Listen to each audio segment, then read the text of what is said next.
frontline professionals who are responsible for the designing, the constructing, and the maintaining of essential services in our community. You provide the platform, the framework, the infrastructure for a civil society to occur. Your value and importance, your vocational value and importance, you're valuable and important because you're people. People are valuable and important. But the task, the vocation, your profession touches every citizen in your community from cradle to grave. Well, I don't feel like that. People don't know that. Okay. I'm not commenting on what others know or perceive. I'm telling you the fact. The fact is, if you do an exploration of history, if you look through all of the great societies, one of the key common denominators was they had great infrastructure for their time. And whether that was the Greek Empire, whether that was the Romans, whether that was the Dutch, whether that was the Spanish, whether that was the English, or today, great infrastructure. And great professionals who took significant pride in that infrastructure. And that's people like you. You. And so what we've attempted to do in our first 2 times together is lay the groundwork, first of all, for the idea that we were in changing times. That Drucker quote. Every couple hundred years in Western history, society rearranges itself. And the society the grandparents knew is completely different than the society the grandchildren know. And I tried to make the case that we were in a time of change. But that wasn't unusual, that happens all the time. Well, every couple hundred years. I think Drucker was right. And we're in one of those times. And then it's logical to assume that if we are in one of those times, then maybe the ways that we've done things in the past might not be effective today. To win the battles behind me, it takes certain skills and abilities. And I was successful. But that doesn't mean those same skills and abilities will be what wins the battles before me. And then we ask you to do some introspection, look within yourself.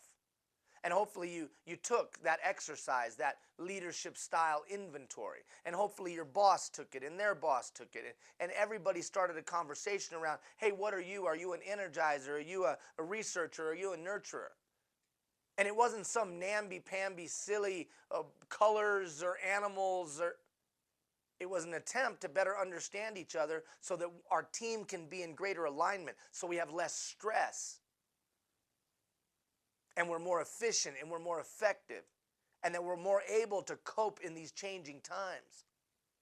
And then we talked about change.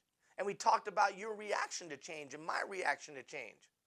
And that I tried to make the point that the number one tool you could have in your toolkit is being able to change. Not your principles and values. I'm not talking about changing your principles and values. But sometimes you got to change your approach. Sometimes you got to change your approach because the times require a different approach. We talked about change, how you change yourself and how you react to change around you. And now we launch into the next discussion. Remember, this whole thing is built on competencies. And what's a competency? A competency is a complex set of skills, talents, abilities, attitudes that make up a thing, scientific thing, make up a thing that make you good at a chosen vocation, a chosen task. If you know how to operate a front-end loader, there's certain competencies. If you know how to maintain equipment, there's certain competencies. If you're on the administrative side of things, there's certain competencies. You're on the engineering side of things, there's certain competencies. Drive a plow, there's certain competencies that make you good at that chosen vocation. And we've been talking about, and we will continue to talk about leadership competencies. Not vocational competency. Remember, there was 2 kinds. There was vocational competency and leadership competency. We're not talking vocational competency. We're talking about leadership competency. Why? Why are we talking about that? Because you're important. That's how I started today. You're important. collectively your department touches every single citizen from cradle to grave. And Plato said that there was no greater life lived than that committed to public service.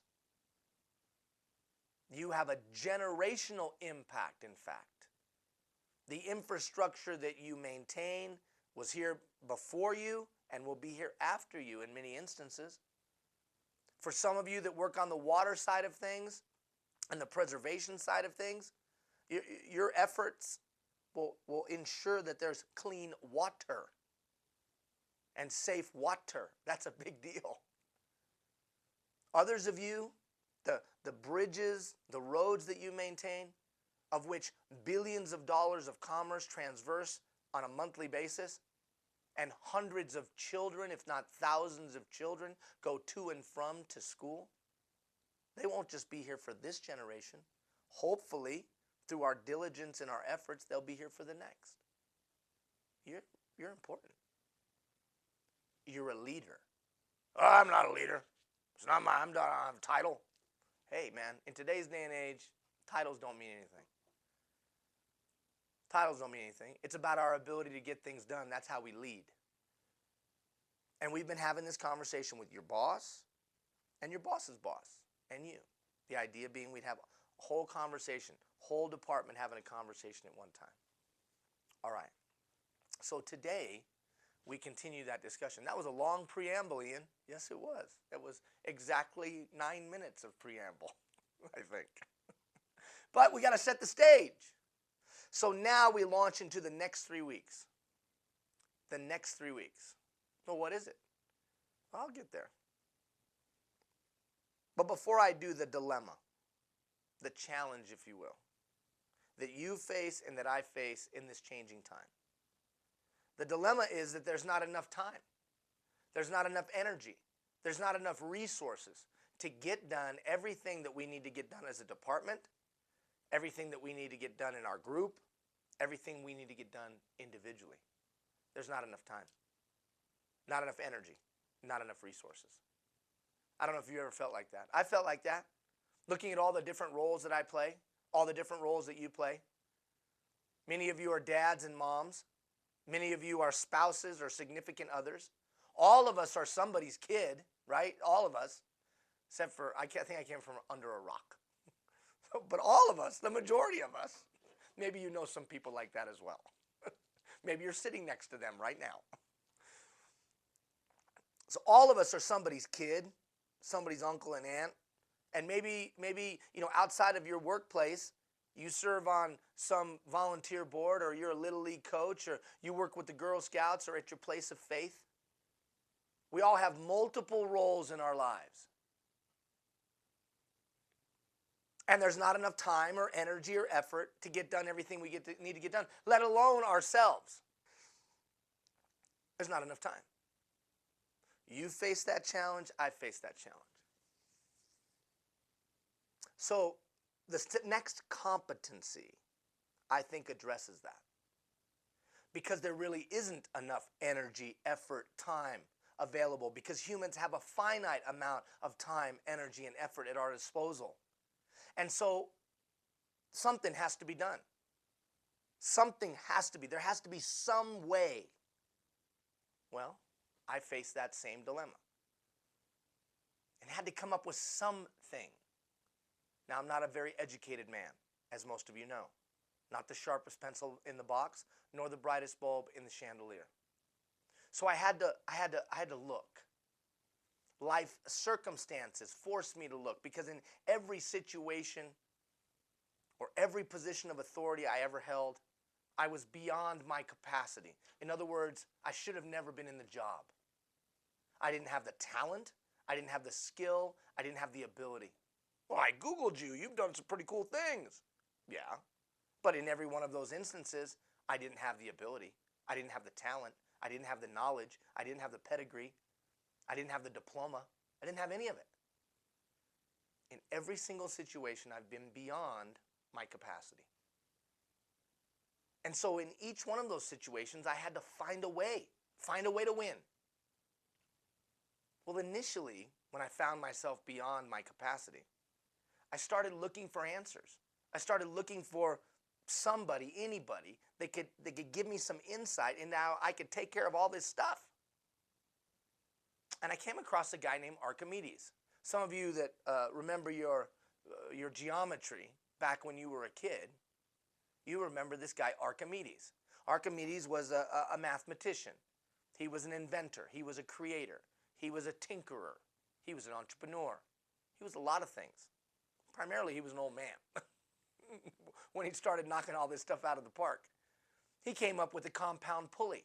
He came up with the theory of buoyancy. He was the father of much of our geometry today. He was an old Greek mathematician. And he said this, Archimedes said, "Give me a place to stand and I will move the world." I heard that quote. I saw that quote. And I'm kind of a motivated guy, motivational guy. I love little motivational quotes. And I was like, well, that's a pretty cool quote. Give me a place to stand and I will move the world. I said, but that's kind of Pollyannish. That's kind of, give me a place to stand and I'll move the world. What does that mean? So I dug a little deeper. And I came to find the writings that was taken from. And you know what he was talking about? He was talking about the fulcrum and the lever.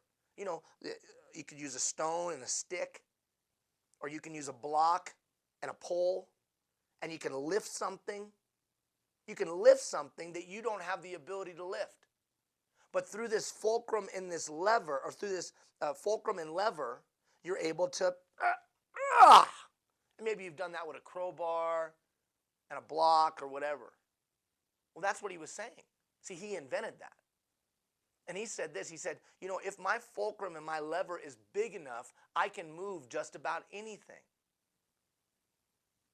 And all of a sudden it dawned on me, wait a minute, a system.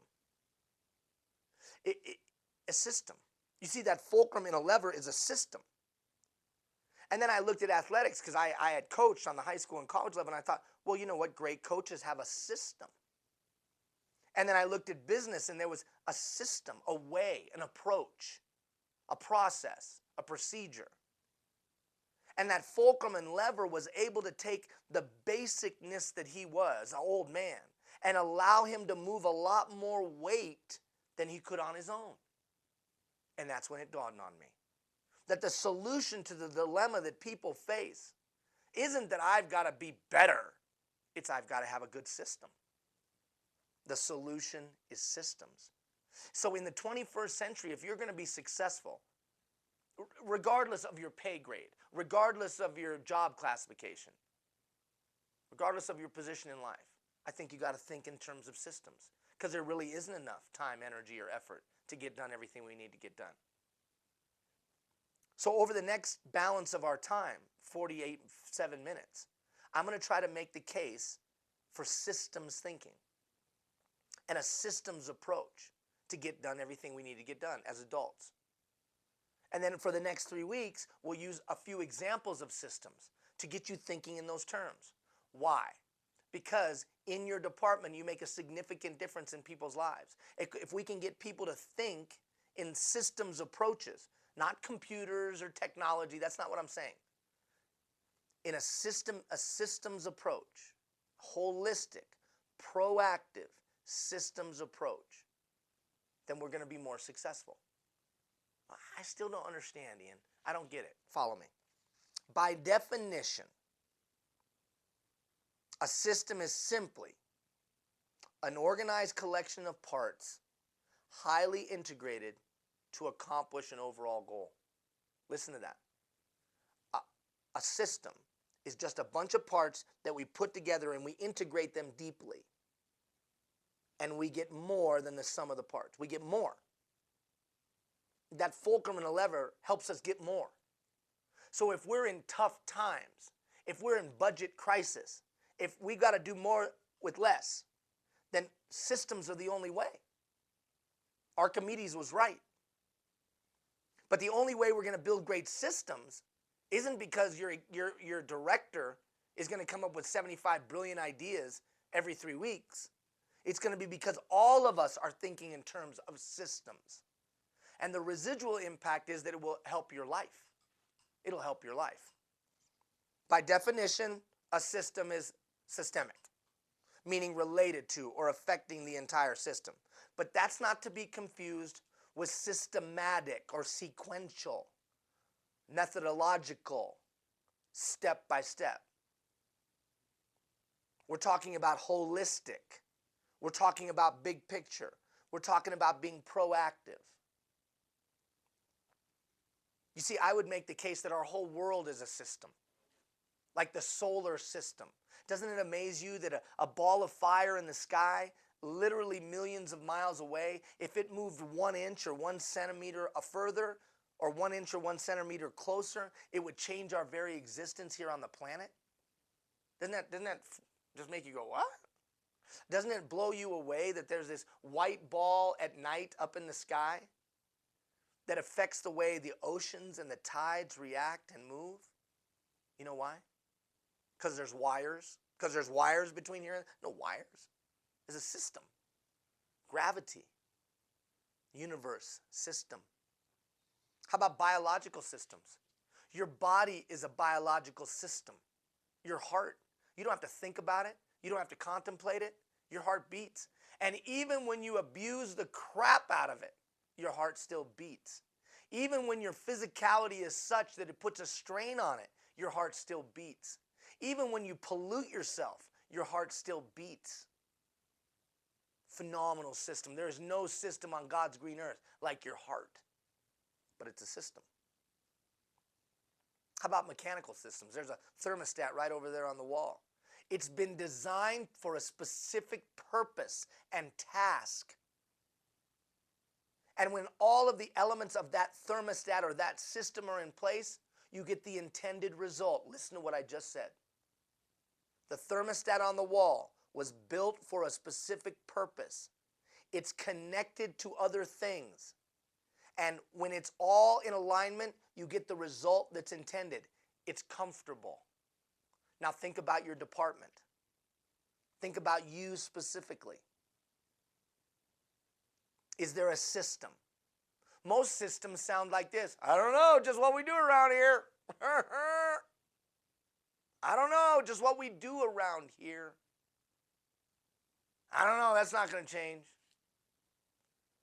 That's because the system has organically grown up.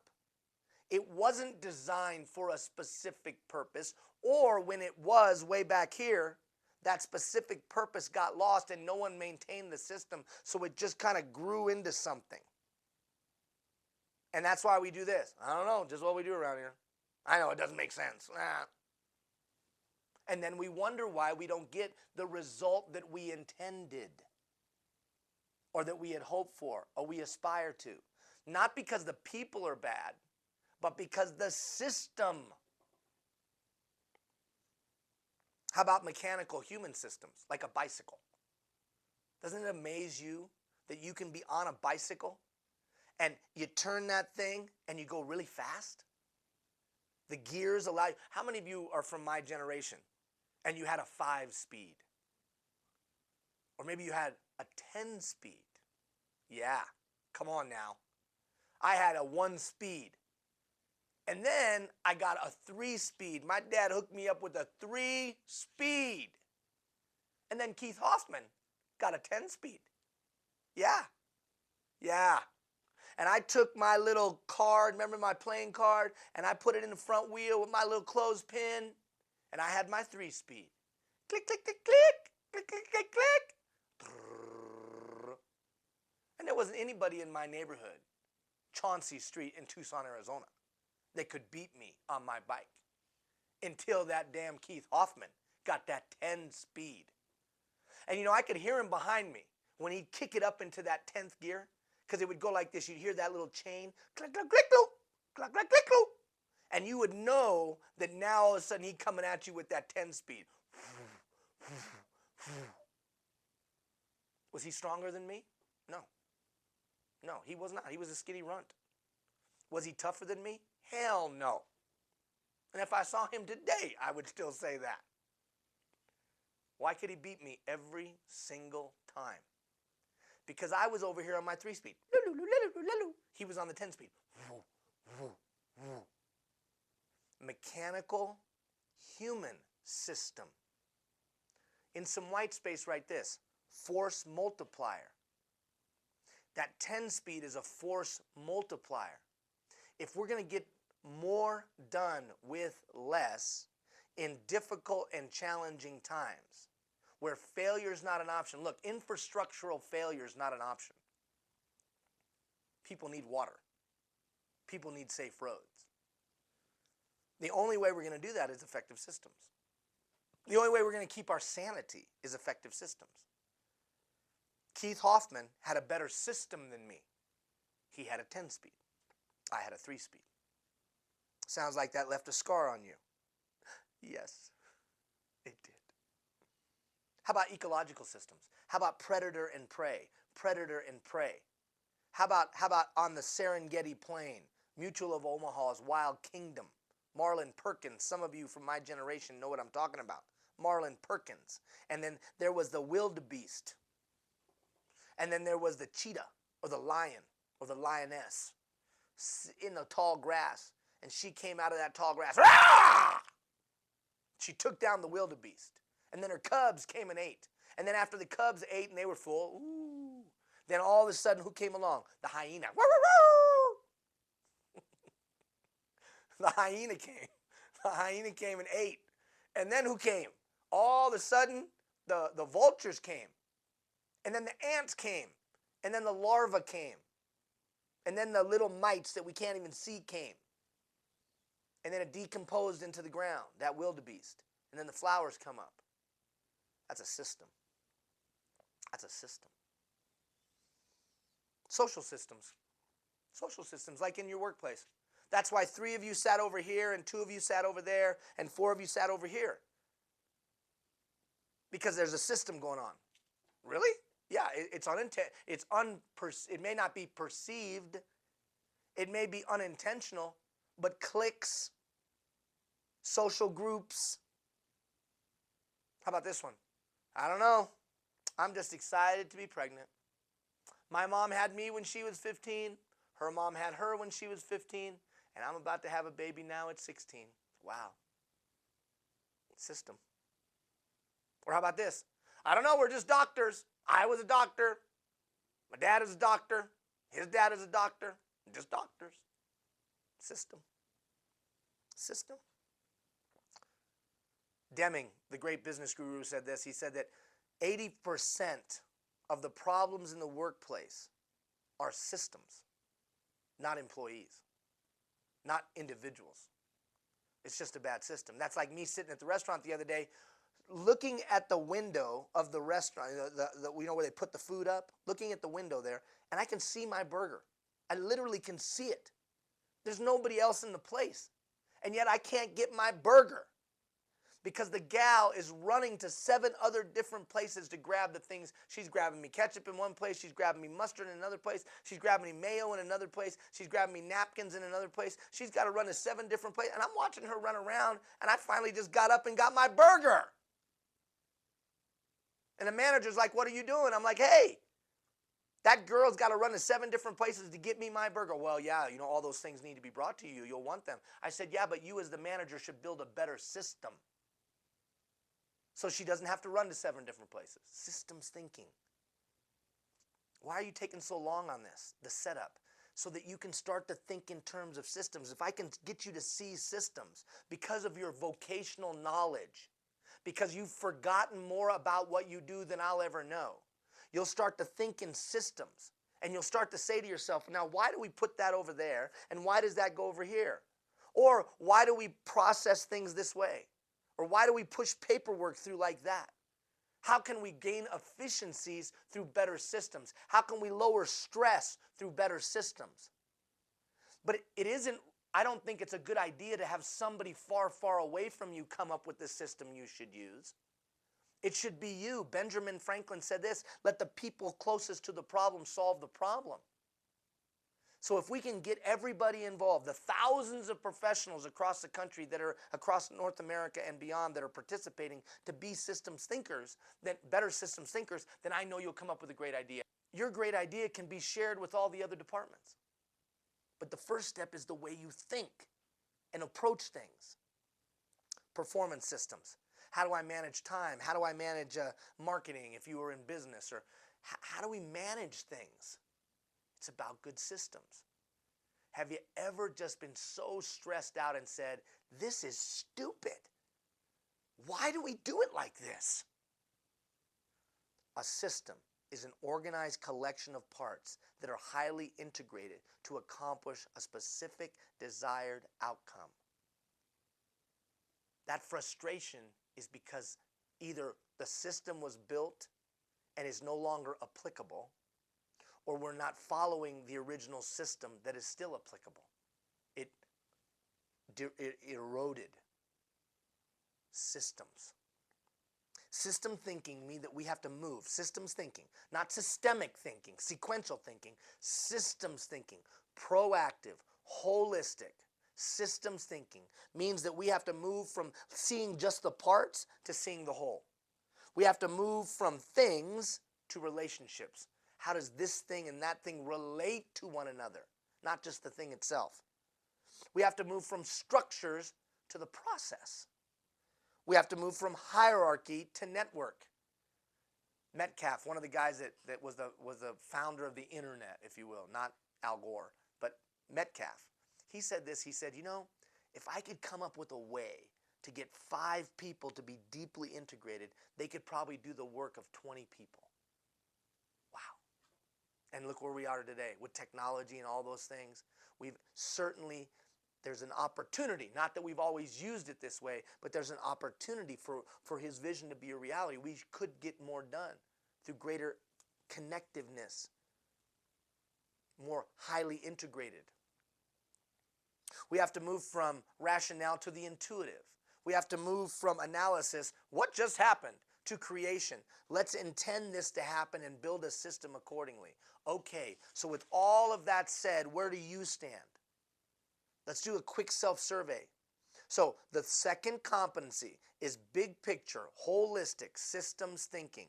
Big picture, holistic systems thinking. Today's leader, forget about titles. You're a leader. Today's leader utilizes a proactive. So in other words, I don't wait for things to happen. I'm going to make them happen. I'm going to set out with what we intend, and then we're going to build a critical path to get there. Proactive systems thinking, holistic, big picture, see it all. How does it connect? How does it relate? Approach. That's the one that's going to win the day in the 21st century. Why? Because there's not enough time, energy, and effort. And what's interesting is the truism of Archimedes from thousands of years ago is still applicable today. Why? Because truth is truth. It was right 2,000 years ago. It'll be right 2,000 years from now. So as much as things are new, there ain't much new under the sun. So let's look at this. Where do you stand? I understand there's a symbiotic relationship between human beings. Do you get it? Do you get that we're all connected? Or do you think you live in your own little silo and that the decisions you make don't have an impact on somebody else? When you roll your eyes in a meeting, do you realize that hurts somebody's feelings? When you do your job half-ass, excuse my language, do you realize that people down the road, both literally and figuratively in your business, are affected by that? When you cut corners and go halfway, do you realize that other people are affected by that? Because there's a symbiotic relationship. We're all connected. I can apply strategies for learning about those in my group. So because we're all connected, doesn't it make sense that I should know a little bit about you and you know a little bit about me so that we can work better in the system? I demonstrate knowledge of the roles and responsibilities of myself, my fellow employees, the department, to the greater community. Do you get how you fit? Do you see how what you specifically personally do has an impact in the whole town? In today's day and age, it's so easy for us not to understand that. But Marcus Aurelius said it well. Upon the actions of one rests the fate of all. I can apply techniques that will generate creative outside-the-box thinking. Not today, but during this 3 weeks, we're going to talk specifically about how do you become more creative. Here's what I know about you. I told you this before. I know you're an expert in what you do. Some of you have been doing it for 20, 25, and 30 years. You are an expert. You've put in so many hours that if you were to equate it to higher education, you would have your PhD. 10,000 hours. You would have your PhD in your chosen vocation. That's how much you know of it. Well, because you have that much knowledge, if we can help everybody be a little bit more innovative, teach you how to be an innovator, teach you how to come up with creative ideas, teach you the system that will lead to more innovative ideas. You'll take your operational knowledge and vocational expertise, combine it with that, and we'll generate great ideas that will change the very face of the way that we do things in the industry. And what's the impact of that? Better communities, better lives. I'm aware that time is perishable. Today we're going to talk about a system for time and have an urgency about it. I support the development of strong teams. A team is a system. And work proactively to address common goals.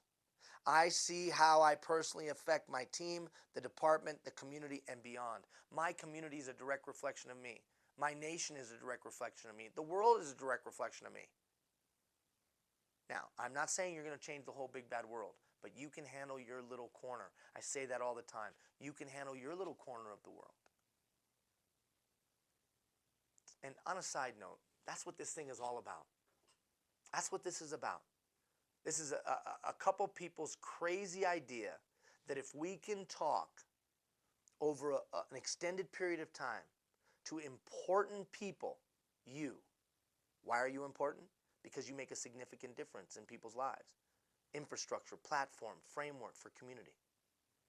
That if we can talk to important people such as you, if we can get a few of you to catch some of these concepts that we know work because they've been proven over a period of time. We've used them in hundreds of places all around the world. If we can get a few of you, then we know the world will be a little bit better. And that's not some marketing shtick, and that's not some Pollyannish, altruistic perspective. I know it. I've seen it. I've watched it over the last year and a half, almost 2 years now, as we've had some 15,000 employees and mid-level managers and directors go through the program. All it takes is one or two getting on fire in their department, and the next thing you know, the department is going to the next level. Not to say the department was bad. They just go to the next level. And what's the impact of that? Better community. Look at the box down below. If any of the parts or activities in the system are weakened or misaligned, the system will fail. You're not completely satisfied with the workplace? Look at the systems. You're not completely satisfied with the neighborhood? Look at the systems. You're not completely satisfied with your personal life, with your family? Look at the system. Not the system like, oh, the man far, far away. It's not what I'm talking about. I'm talking about the systems that you've put in place in your life, or the systems that we've put in place. See, because systems either organically grow up, in other words, they just kind of set themselves in. Your routine, the way you do things. Or they're intentionally created. So if you're not completely satisfied with the results of your life, then you have to say to yourself, what kind of system did I build? Was it intentional? And is it the one that times require? Or is it something that just kind of happened? It just kind of organically grew up, and here I am, and I didn't really put much thought to it, just kind of meandered through life, and boom, here I am. And then you wonder why you're not getting the results you want, right, Jeff? I mean, you wonder why you're not getting the result you want, because there was no intentionality in the building of the system. All right, moving on. So we're going to talk about a couple of systems over the next 3 weeks. We're going to talk about a system for personal conduct. See, I think you need a system of how you manage you. I think you got to have a system of how you manage you. Then we're going to talk about a system for managing time. And then we're going to talk about a system for coming up with great ideas. So a system for leading yourself, a system for managing time, and a system for coming up with great ideas. That's what we'll talk about over the next 3 weeks. I'm going to unpack them a little bit today, and then of course we have the 3 weeks, the weekly emails and the dialogue in between to talk about it, okay? A system for personal performance management. I'm going to have a cup of coffee, a little sip of coffee here, a little sip of coffee. Brought to you by AM/PM Mini Mart. Are they a sponsor? I'm trying. Anyways, a system for personal management. How do I manage me? How do I keep myself on track? How do I stop myself from kind of just meandering and falling into a rut? Well, a couple of tips. Individual responsibility, collective accountability. That's where it all starts. Individual responsibility, collective accountability. Well, what does that mean? That means that I step and say, I'm individually responsible for my kids. I'm individually responsible for my kids. I have a 21-year-old, I have a 9-year-old, I have an 8-year-old, I have a 5-year-old. Now, I have to be honest with you and tell you, I didn't always understand that I was responsible. See, I thought the teacher was going to teach my kids. I thought that the Sunday school teacher was going to teach my kids. I thought the coach was going to teach my kids. I thought all those people were going to teach my kids, and then I would just hold them accountable for teaching them well. I thought that's the way it worked. That's not the way it works. I'm responsible. They're assisting, they're helping, but ultimately I'm responsible. How about in the workplace? I'm responsible. I call it the 10-foot rule. You can write that down. You know what I'm responsible for? Anything within 10 feet of me. Well, then you move all the time. Yeah, I'm responsible for anything within 10 feet of me. Can you imagine if we all just took that stance and just said, if I see it, I'm responsible for it? And in life, figuratively speaking, I'm responsible for stuff 10 feet. 10 feet. If I hear about hungry kids, If I hear about people getting beaten all the time, responsible. Now, the funny thing is about individual responsibility, we're collectively accountable. History will judge us as a society. History will judge you as a department. History will judge your subgroup. Now, when I say history will judge, I mean life. We either get the results or we don't get the results. So we're individually responsible, but we're collectively accountable. Accountable to who? Well, maybe just accountable morally to life of doing things well as a group. So I think before we can have a system to manage ourselves, I think we have to think those two, what I think are truisms. I'm individually responsible, and we are collectively accountable. Here's the funny thing. We tend to judge ourselves on what we intended to do, but we judge other people on what they actually did. Like an example. I say to my wife, well, I was going to take out the garbage. She's like, well, that's great, except the garbage man have now come and gone. I know, but I really did, and then I got on this call, and then this thing, and then the game, and I dropped the ball. So I'm okay because I feel like I intended to do it. So cut me some slack. But my wife is only looking at this, stinky garbage. That for the next 7 days, she has to deal with stinky garbage in the garage because I should have taken it out. We tend to judge ourselves on what we hoped we would do, intention. Now, my wife doesn't wash my clothes on Sunday, let's say.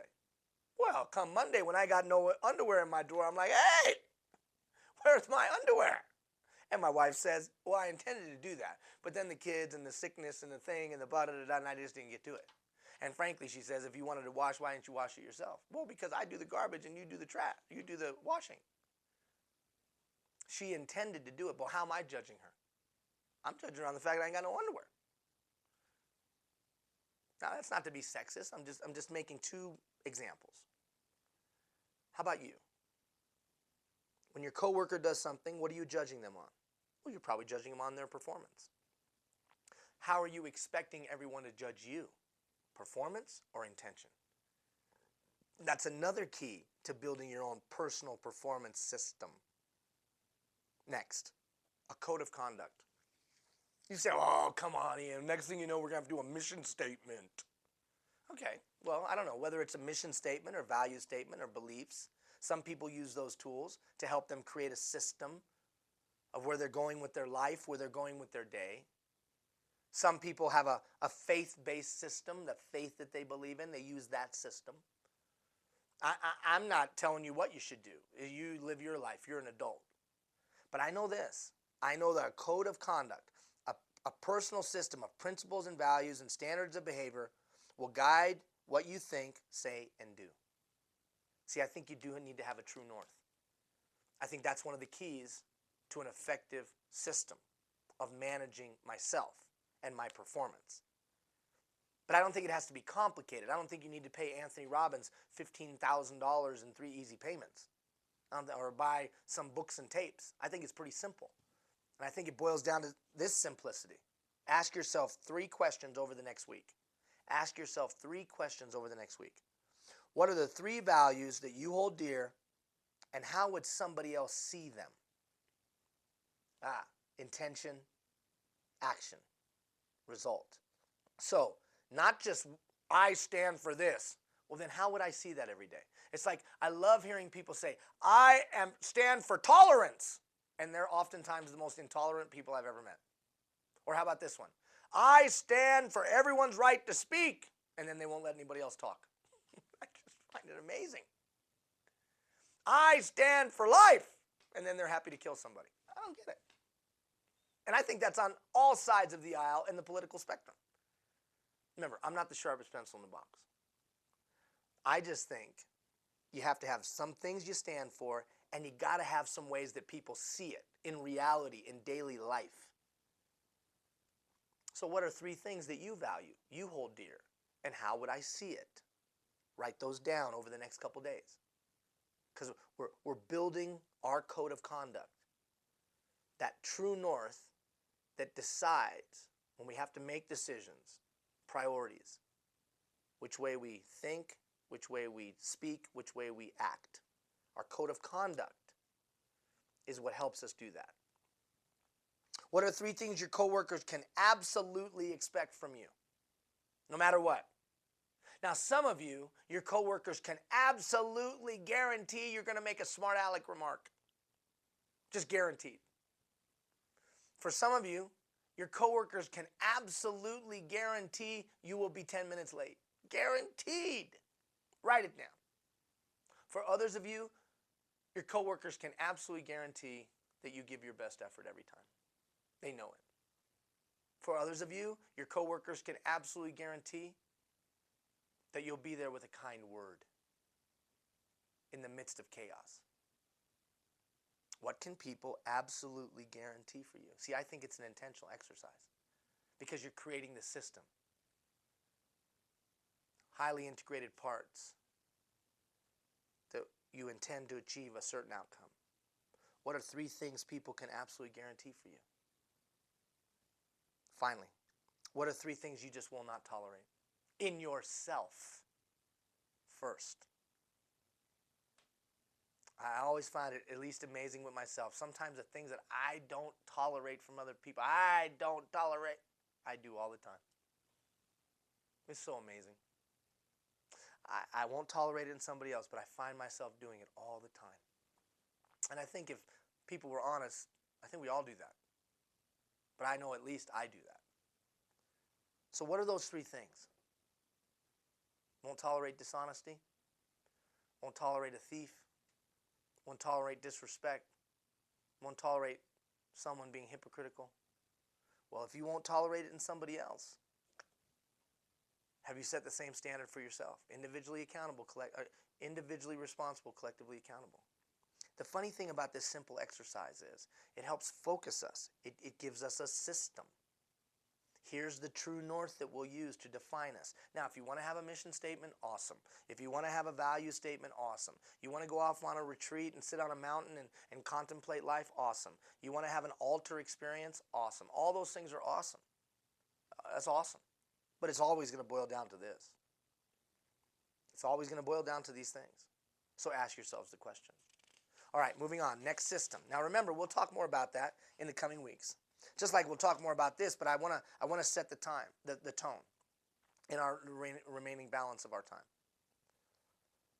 The next system. So the first system is, I think that's critical if we're going to fulfill our important role, is that we have to have a system for our own personal performance management or leadership. We got to lead ourselves. But then the second system, I think that's the next step, is that we have to have a system for the thing that's the thing that we all have at our disposal. Huh? Well, I'll explain it. But I'll explain it through a metaphor. And this metaphor will be used throughout our time discussing the subject. Imagine if you got a knock on your door tomorrow morning. Hello, hello. a gentleman dressed in a nice regal suit, distinguished man. Hello, I am the great banker. And you'd be like, are there TV cameras with you? Is this Publishers Clearinghouse? Because if it's not, get off my stoop. Get off my doorstep. No, I'm here to do something. What are you here to do? I'm here to give you $86,000. Oh, ho, ho, great banker. Well then, thank you. Why? Well, I'm going to give you $86,000. I will credit your account this morning with that money. And then he says to you, but there'll be another stipulation. What's that? That at the end of this day, when you're laying your head down on the pillow, right before the clock strikes midnight, I'm going to come back and look in the account. Anything that you haven't used, anything that you haven't given to charity, anything that you haven't spent on your family, friends, coworkers, anything you haven't invested, or frankly, anything you haven't moved to another account, anything left in that bank account, I'm going to take away from you. I'm going to debit your account. Take it all back. Anything left. And you'd look at them and say, let me get this straight. I got $86,000 and I got to spend it today?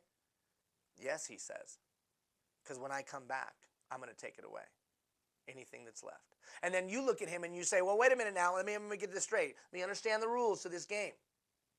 What about tomorrow morning? Do I get another $86,000 tomorrow morning? Oh, no. I can't tell you whether you will or not. You may, but you may not. The only thing I can tell you for a fact is you'll get $86,000. It's been credited to your account already. How are you going to spend it? And your mind will start reeling. And all of us would probably spend it in various different ways. But I guarantee you this, every single one of us would give every single dime out of that account. We would use it somehow. And we would try to use it intentionally. We would try to use it wisely. Oh, we might be frivolous with a little bit here and there, but in today's day and age, $86,000, I got to use it. I got to use it wisely. And so I would try to do my best to use it intentionally. Well, here's the funny thing. The funny thing is that you, me, us, we get $86,000 every day. What? 86,400 seconds in a day. 86,400 seconds in a day. 86,400 seconds in a day. And they're given to you as a gift to spend however you want. You see, that's the one thing that winners and losers have in common. It's time. 60 seconds to a minute, 60 minutes to an hour, 24 hours in a day, and 168 hours in a week. It's how we choose to use that time. Today, in the workplace, you've been given a certain amount of dollars, of seconds, of time. How are you going to use it? Whining and complaining that the world will not bend to your will? Or coming up with innovative and creative and new ideas? How about with your kids? Focusing on them, being in the moment with them, listening to their stories, or staring aimlessly off into the distance? And I'm not judging. These are questions I have to ask myself because I'm individually responsible. But we're collectively accountable. So I'm asking you, if you would be so kind, is to think in these terms for the next few days. Today I got $86,000. What am I going to do with it? Because the funny thing is, when you get to the end of your day, that metaphor of the great banker is true. Anything that you haven't used wisely, anything that you haven't used to help your family, help your coworkers, help the community, anything you haven't used to better yourself is gone forever. It's gone. It is gone forever. You don't get it back. And that's the tough part about life. And that's why, in my opinion, you must have a good system. Because time is a perishable commodity. It's fleeting. And we wake up one day and we say to ourselves, where did it all go? Well, it all went away because we didn't have an intended use, a system for its focused intended use. Time. How am I using it? We want to do more with less? Then we better be good stewards of that one commodity that every winner and every loser has in common. Time. Some concepts around time. Now we'll have, during the 3 weeks, we'll have a little bit more time to be able to talk a little bit about it. But just some key principles. What do you need to know about time? First, that it's a perishable commodity. So choose how you use it wisely. It goes away. There is absolutely no guarantee that I'll have it forever. I learned that lesson painfully as I spent not enough time with my kid, who is now 21. Now, she's turned out great. She graduates from Vanderbilt this year. Chemical engineer. She's starting a 6-figure job with a major gas and oil company.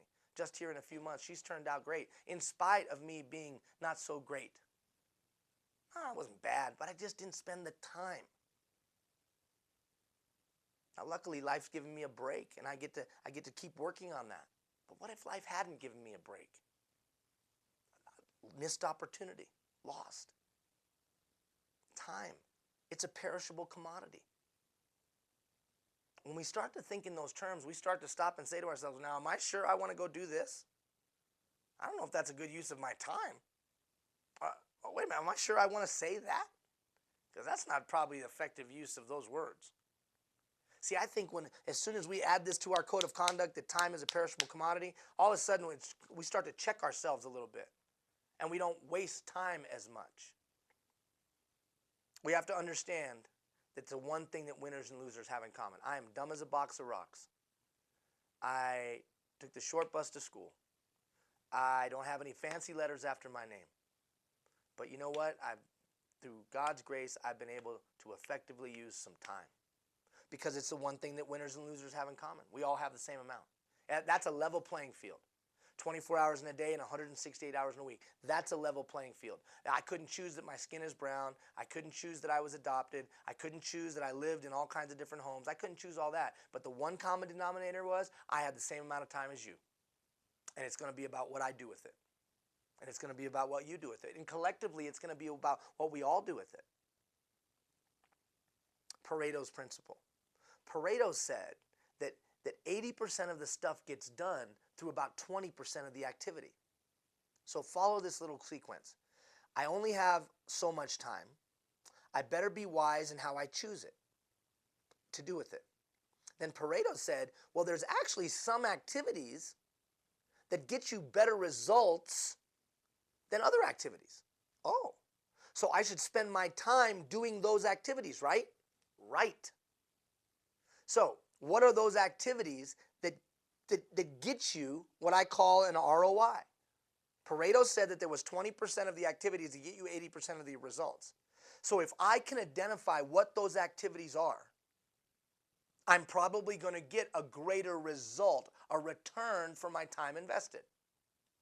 So what about in the workplace?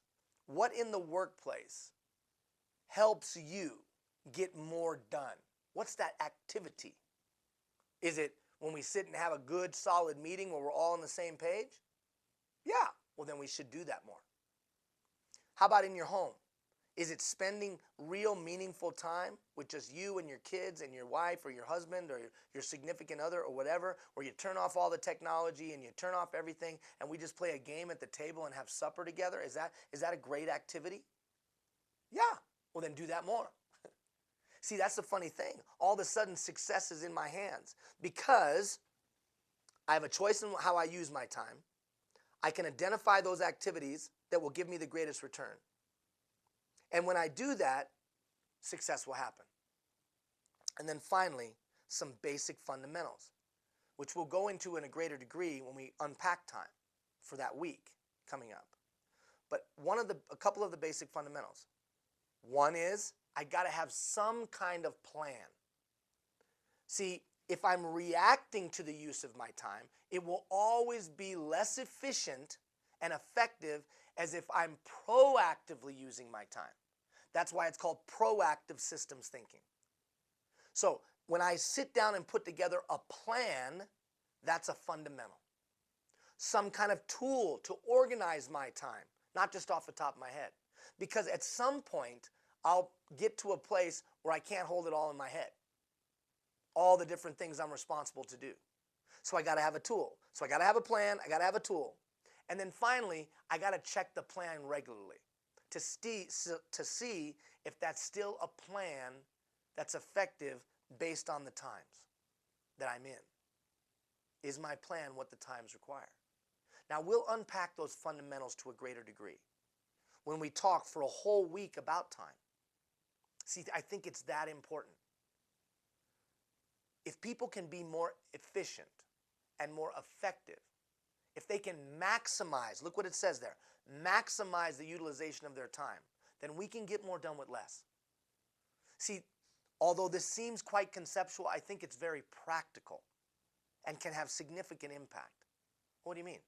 Well, if each one of us starts to think in terms of systems, and if we can move away from them just kind of organically growing up, but intentionally creating them for an intended result, if we can have systems that manage us personally and not wait for our boss, not wait for our supervisor, but be individually responsible through a code of conduct, if we can come up with some systems that manage the one commodity we all have, time, to make us more impactful. And then finally, if we have a system for creating great ideas, the individual,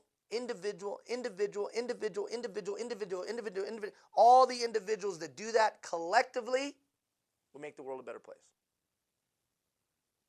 So, as we wrap up now, systems. Life is a system. The world is a system. The universe is a system. We have social systems. We have mechanical human interface. Your body's a system. Life is a system. Have you let it just organically grow up?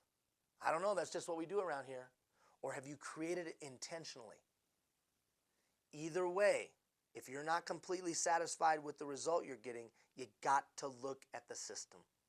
And because you touch every citizen from cradle to grave, collectively your department does, even more of a reason why we've got to think in terms of systems thinking.